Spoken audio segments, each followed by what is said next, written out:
I spent 225 grand to order 10,000 copies of Alex Hormozi's new book. So in this video, I want to share with you why I decided to do it, what I'm actually getting, and what specifically about it made it totally worth it to me. So quick overview of what I'm getting. Essentially, I get 10,000 books, so more books than I need. So if you want one, there's a link in the description, whatever you need. You put in the code and you get a free book. Got all the upsells you probably saw on the launch, so like the black books, all of that stuff, the SOPs, the processes, the AI thing, the school community mastermind with all the virtual calls, basically all of that stuff. It's included into this. The two things that I got that were unique that weren't mentioned in the launch mastermind was number one, a 10-person mastermind with other people who paid 225 grand. So that's not the reason I bought. I actually bought because of the next thing. Obviously, that'll be pretty cool. I mean, we'll fly out to Vegas. It's going to be 10 pretty freaking high level people. I know from doing these things quite often that even just one connection can be worth the entire 225 grand, whether they become a client or give you referrals or you get a really good idea from them, whatever. Like usually these things, they pay off in and within themselves. You know, anytime I've done it, and I'll share with you some examples on later. If it's a very high quality group, it usually always pays for itself. But the thing that really made me pull the trigger was the one-on-one VIP session with Hormozi.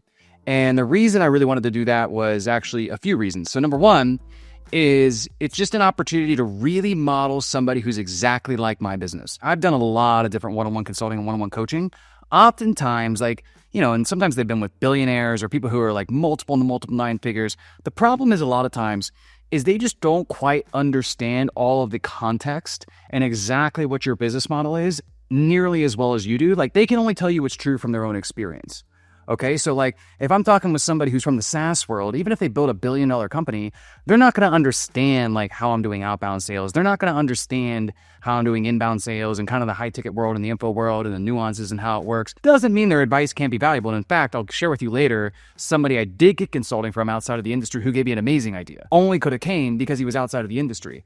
But it's really nice to have somebody you can just model exactly. So again, with Hormozi, you know, he did gym launch, and from the very inception of my company, which is Sales Team Accelerator, Closers.io. So essentially what we do is we're a $30 million a year company. We do sales training and recruiting. So we give people a salesperson, and then we have a bunch of retention stuff we do in the back end. But I modeled it very similar to gym launch from the very, very inception of the company way back in 2019, because I've been studying Alex way before he was even like a famous guy, okay?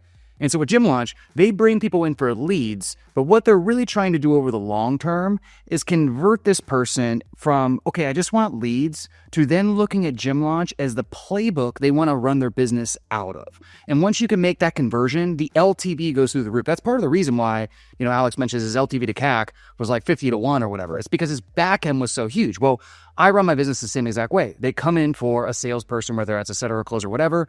Throughout the process of working together, what we really try to do is, yes, deliver all the stuff that they want on the front end, but really shift the engagement to let them help us with their entire business in general. Because what really we have is I've scaled 3 multiple 8-figure businesses. So I have an amazing playbook of how to scale any really online service-based company from 1 to 10, 20, $30 million a year pretty predictably, right? So if I can get them to operate out of my playbook of running their entire business, any business challenge that they have over the course of time, they're always going to come back to us. Whereas if I only focus on one problem, it really limits my retention. Like I might place 2 salespeople, they might not even know 2 salespeople for 6 months. Hopefully that makes sense. So both of us have a very, very heavy back end, very similar business model, and very, very similar marketing and sales models. So for instance, the inbound sales model we run is very, very similar to Gym Launch's. The outbound sales model is exactly the same. And that's very, very rare too. I don't have any other people that I could talk to who've actually done the outbound that we're doing. We're generating a couple hundred points a month right now, but have done it at a much, much higher level than we have. That, you know, for me, if I can get like a couple of things or a couple of tweaks out of this conversation to take it to the next level, I mean, that'll pay for it in within itself. So whenever you can just kind of model somebody exactly who's been doing what you're doing, it's very good. The other really key thing that I want to talk to him about is one of his pieces of advice is modeling a business at the extreme level. So what I mean by that is what he says is take a business that's in your industry and look at the biggest business in your industry that does what you do. So for instance, like we're a sales recruiting business and really just a recruiting business at its core. So if I look at recruiting businesses that are the biggest in the world, I mean, there's legit billion-dollar recruiting businesses. If I look at those businesses, the average recruiting business doing about 100 million to 300 million a year has about 200 to 400 clients. Guess how many clients I have? 800 clients, and I'm doing $30 million a year. Now, The billion-dollar recruiting clients, they're a conglomeration of a bunch of those 9-figure recruiters who have 200 to 400 clients. If I want to model to the extreme, it's going up market and then eventually doing some sort of M&A with other recruiting companies, right? And getting out of just this space, but really getting to pretty much any business who needs salespeople, but specifically needs 3 to 20 salespeople a month. So like an actual enterprise contract. The problem is, and what I want to talk to Alex about, is enterprise sales, marketing, etc. is just really not my skill set. Like obviously I'm not a complete novice and know nothing. Like I'm good at sales, I'm good at marketing, etc. But I've never really had to do targeting $50 to $100 million companies plus, a true account-based marketing approach. Like even our outbound, the way we do it now, is a much more higher volume transactional way. It's not like we have a list of 500 ideal clients to go after. What is the best way to do a multi-channel approach to these people? What's the best way to do the sales? All of that stuff. So if I could get one thing out of the entire thing, that would be it. Because even in getting 2 clients off whatever strategy he would share or, referral, whatever it could be, even getting 2 clients would pay for the thing and up with himself. If I could add 100 clients through what I learned, that'd be like 20 to 30 million in revenues, cash to my business per year. If I just had 100 clients. Okay. And that's per year. And that's also, this would be a very, very high 60, 70% margin service. And then the final thing I want to talk to him about is brand. I think that one thing I've really struggled with is I make my content very, very, very tactical and I get a little bit too into the weeds. But I find, the people who have big brands tend to make watered down, very beginner, broad content. And I feel like Alex is the only person who's kind of intersected those two to where he can make content for the masses, but do it in a way that's valuable even to somebody like me doing multiple 8 figures a year. He's literally the only person, and I feel like I know, most everybody who's gotten the brand as big as he is while essentially keeping the content like super valuable and probably like stuff that he actually wants to talk about. So I just want to talk to his thoughts about that, see what's up. But anyways, most people, just to be honest, I totally get it. They wouldn't invest 225 grand on coaching. I just want to let you know, I probably invested 5 million plus. I don't really keep count, but a lot. Especially in the early years on coaching courses, etc. I'm going to spend way more than that in the future. I just want to give you a couple things that I think about and frameworks of why I continue to do this. And the first thing is, the bigger the investment, the bigger you actually think. Okay. And you probably haven't thought about this before, but when you make an investment, if you've ever done it before, you kind of automatically think like, okay, if I do this, how many clients do I need to be able to ROI this investment? Okay. So like if you invest something that's like 10K, I might think like, okay, I just got to get a client a month to ROI this investment. Now, if I invest in something that's 200 grand, I'm automatically thinking way bigger. Like I'm thinking like, how could I add 5 million this year to my business? Okay.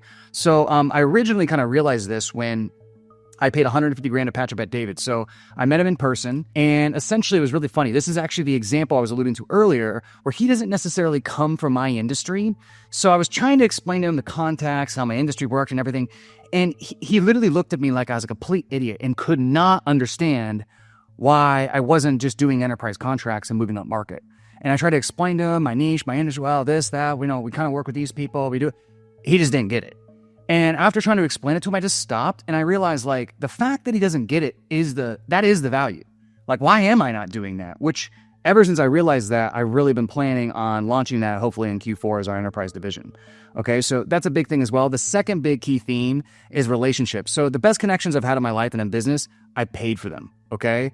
Of course, like I alluded to earlier, being in a room with heavy hitters, you get ROI, you get good ideas, you might get some clients, you might get some referrals, you get good connections, whatever it is. But even like sometimes you just come up with ideas or like listen to an idea and then that idea ends up being of huge value. So I'll give you an example. I bought a mastermind from Alex Becker, who owns Hyros, in 2021. He doesn't even do this type of stuff anymore, but it was 30 grand. And this mastermind was about building SaaS products. I didn't even have a SaaS product. I just wanted to join. And so I'm like in person and I don't even have a SaaS, but he mentioned the marketing funnel that he was using to do Hyros. And that gave me the idea of the marketing funnel I ended up using for closers. That funnel that I got from that mastermind has done over $100 million. So that's probably the best ROI I've ever gotten. And it wasn't even a direct, like, do this. Like, I just kind of picked it up as an aside throughout just listening to the entire mastermind conversations that were going on, et cetera. And also the connection you actually get with the mentor or the coach or the person is also valuable in and within itself. So for example, like Patrick Bet-David and his company, they referred us a ton of people. Like we kind of spiderwebbed, and I've been able to get connections from being able to connect with him.